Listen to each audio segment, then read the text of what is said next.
We're having those girls were great, Shelby and Claire, weren't they fun? They're too cute. They make were. me want to re-enroll in school. They're so They're young. so young. I know. All right, let's our weekly visit with Eric Renz-Whitmore from the New Mexico Technology Council. Eric's here on the couch with us. Glad to be here. Good Thanks so morning. much. Good to see you again.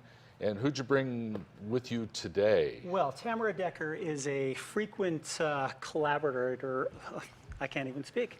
Collaborator on a number of different projects, but she's part of the team for 1 Million Cups, which we talked about last week. And she also runs a firm to help startups communicate their message and really figure out what their brand is. That's a big part of this startup stuff. Tamara, welcome to the Morning Brew. Nice to meet you. Thanks, Larry. Nice to meet you too. Yeah, thank you. Fill us in on your company. Tell us, give us the elevator speech, if you would.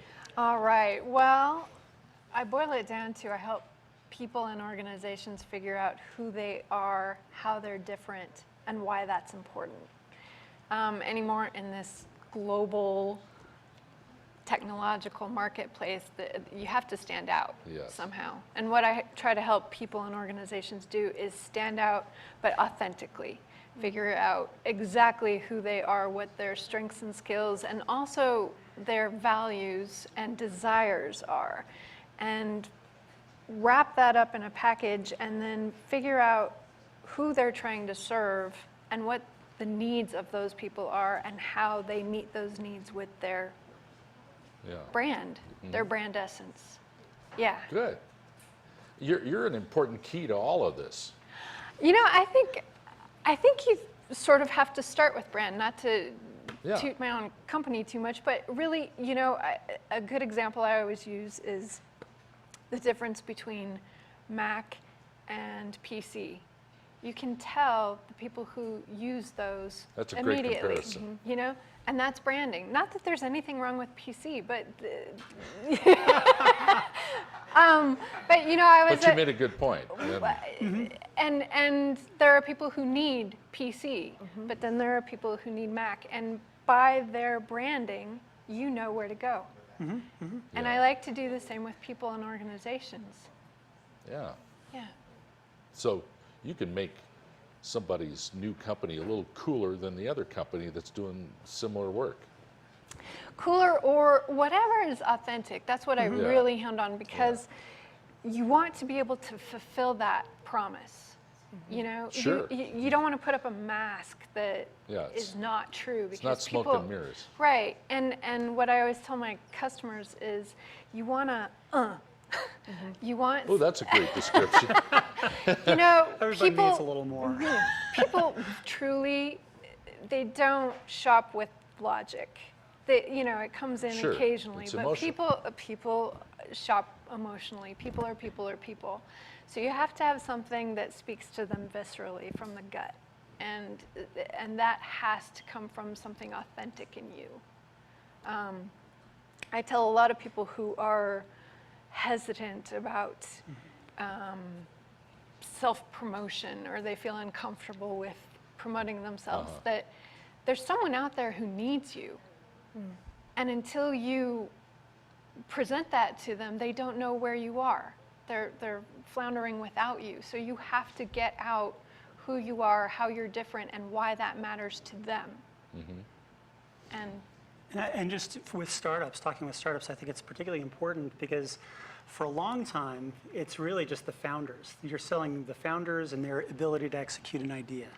And if you're really not, if they're not being authentic, if they're not being the best people they can be and representing themselves well, you're going to go with somebody else. So, so it's particularly important in those early stages to get the branding, to get that identity right. Just that self-awareness, and that way when they go, they have more confidence. They do. They have more confidence. They know what they're talking about. They know who they are, and they know who they're trying to reach. Right. And we go over whoever their audience is, what those people need in terms of human needs, not just, for real estate buyers, yes, they need a house, but they might need reassurance, or they might need someone who's on top of the latest information about schools. Whatever their human needs are, that's who you want to communicate to. that's what you want to communicate to is human needs. And so we talk about that and how your brand meets those human needs. This is the toughest thing that marketers have to do when they're talking to tech entrepreneurs or widget builders or whatever, Right. because they think marketers are about smoke and mirrors and we're going to fool people into buying whatever you're doing. Right. And it's really not about that at all. You're very interested in who these people are and what they're doing and what their talents are and bringing that story out. Right. How are they going to change the world? Yeah.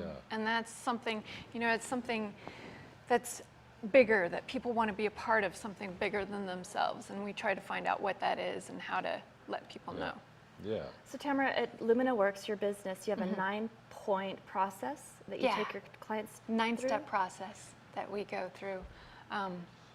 Without giving it away, can you give us a couple of the processes? It must really help. Yeah. Well, what I found is the most important thing is figuring out what you really want. I think a lot of us have been told by society or whomever that it should be this and this and this. But whatever your passions are, or whatever you really want, is what's driving you, whether you like it or not. Yeah. So if you figure that out, and then at the same time figure out your values, where your values and your desires meet, that's where you're going to have the most traction. That's where you're going to speak to people. That's where you're going to find the So Love it. that's the bulk of the first steps, and then it becomes a little more step by step. That's the more touchy-feely. So at what point in the business process would we visit with you about our branding? Is it too late once we've been in business and we've kind of floundered, or we don't really? No, you can certainly rebrand. It's never too late. It's never too late. I got started on this. I was working for Janus Funds a long time ago, and we rebranded, and that's when I learned about this process and how to do You it. saw it from the inside. Yeah, and it's fascinating. It's exciting. And it's a science. There's an art to it, and It's there's an art also and a science. method. Yeah. Okay. I tried to come up with a method that reflects the art of it. It's not by accident that Apple is what it is. Right. Well, and something I also tell people is you have a brand whether you like it or not. Okay, sure. It's your reputation. Sure. It's what people think of when they think of you. So are you going to manage it? Are you going to make it the best it can be? Or are you just going to let it be whatever it Whatever is? Have people somebody think else it define is. you. Right. Yeah. Yeah. Yeah, so That's really good. Hey, how can people reach you? I assume we've been putting the URL up on the screen, but if somebody wants to talk to you about this concept, it's up. Okay. All they do is contact you there, huh? Yes. Very good.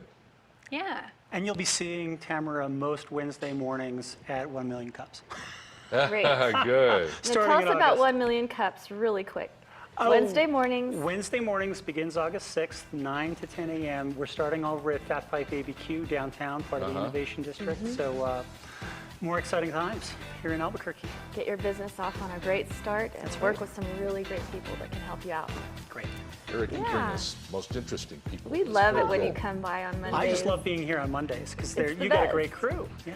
Thank you. Great to meet you, Tamara. Thank you. Great to meet Eric, you good to too. see you again. Thanks. And the Morning Brew continues in just a second.